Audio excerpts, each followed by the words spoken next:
Ty, let's say someone is diagnosed with cancer. I know a lot of cancers are different, but when we go to the traditional doctor, we get a sense of panic right away because we're told you got to start this and you got to start this now. Um, is it true that you can really take some time and think about what your own protocols and therapies are going to be, because the cancer may have been there for months, if not longer, where you don't really have to rush into a decision like that to go get surgery tomorrow? Um, it depends on the type of cancer. Mm-hmm. So I'm dealing with a friend of mine in New Zealand that's got a brain tumor. That's something you might have to act on quickly.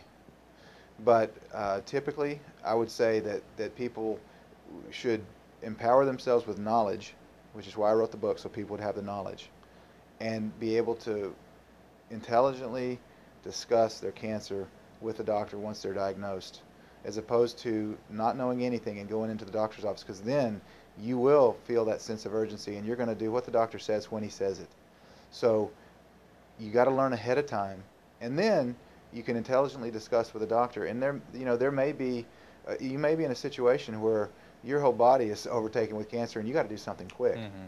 Or it may be a situation where the doctor sees a spot on your leg that might be basal cell, and that's not something you should lose a lot of sleep over that night. So it depends upon the stage of the cancer. Depends on whether it's, stage 1, stage 4. Mm-hmm. Stage 4 is metastasized and is in your lymph nodes, and you better do something quickly there. And I'm not saying you should go get surgery or you should go get radiation or chemotherapy, but if you have stage 4 cancer that is spread, you better act quickly. Mm-hmm. I would act quickly with a natural treatment, or a couple of natural treatments combined, or 2 or 3 different herbal supplements combined. But you better act quickly if you have stage 4 cancer. It's nothing to mess around with. Mm-hmm. So it depends upon the stage of the cancer. I guess the answer to your question is it depends Mm-hmm. on the stage of the cancer. So along the same lines, then, what's your thoughts on an early diagnosis and going, if you're 40 years old, you need to do this, this, and this every year, and we all have those guidelines that we're supposed to do. What are your thoughts on doing things like that? You mean going to get Getting a colonoscopy when you turn 40, and the varying ages all of breast yeah. mammograms and things like that. And Sure. do we need to be doing that every year, and how important is that, do you think? Well, for colonoscopy, you risk serious Mm-hmm. serious problems of perforation with colonoscopies. So you can have numerous medical problems that can be caused from the colonoscopy. Let's look at breast cancer specifically, because you mentioned mammograms. Mm-hmm. Should you go each year to get your mammogram once you hit 40? No.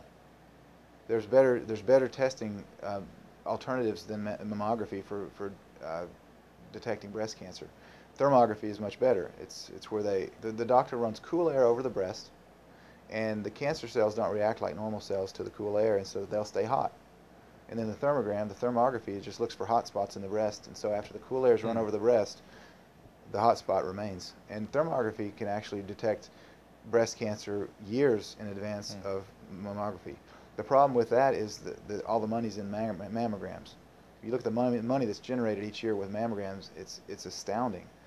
Mammography actually causes cancer, because what are you doing with a mammogram? You're radiating the breast. It's radiation. Mm-hmm. And there have been many studies out that have shown that certain types of cancer, I think it was DCIS, which I can't remember what the acronym stands for, but it's a certain type of breast cancer, has increased 300 to 400%. Ductal carcinoma in situ has increased 300 to 400% since mammograms started. There are numerous studies that have been done to show that mammograms cause cancer. Mm-hmm. So should you go get your mammogram? I say no. Don't get a mammogram, get a thermogram. But your insurance probably won't pay for it. So mammography has been shown to cause cancer. So that's one issue. Another issue with breast cancer is not really on topic as far as the screening, but there have been many different studies that have shown that one of the causes of breast cancer is bras. Because what's right underneath your all breast cancer start on the edges. What's right there? The wire, yeah. The wire. And what's underneath the wire? Your lymph nodes, your lymph glands. And so your lymphatic system is one of your primary detox systems in your body. You have your colon, of course, detox to your colon, your skin, detox system, and your lymph nodes, your lymphatic system is a detox system. What happens with women that wear a bra? the lymph can no longer flow under there, so the toxins build up, and that's where all breast cancers start.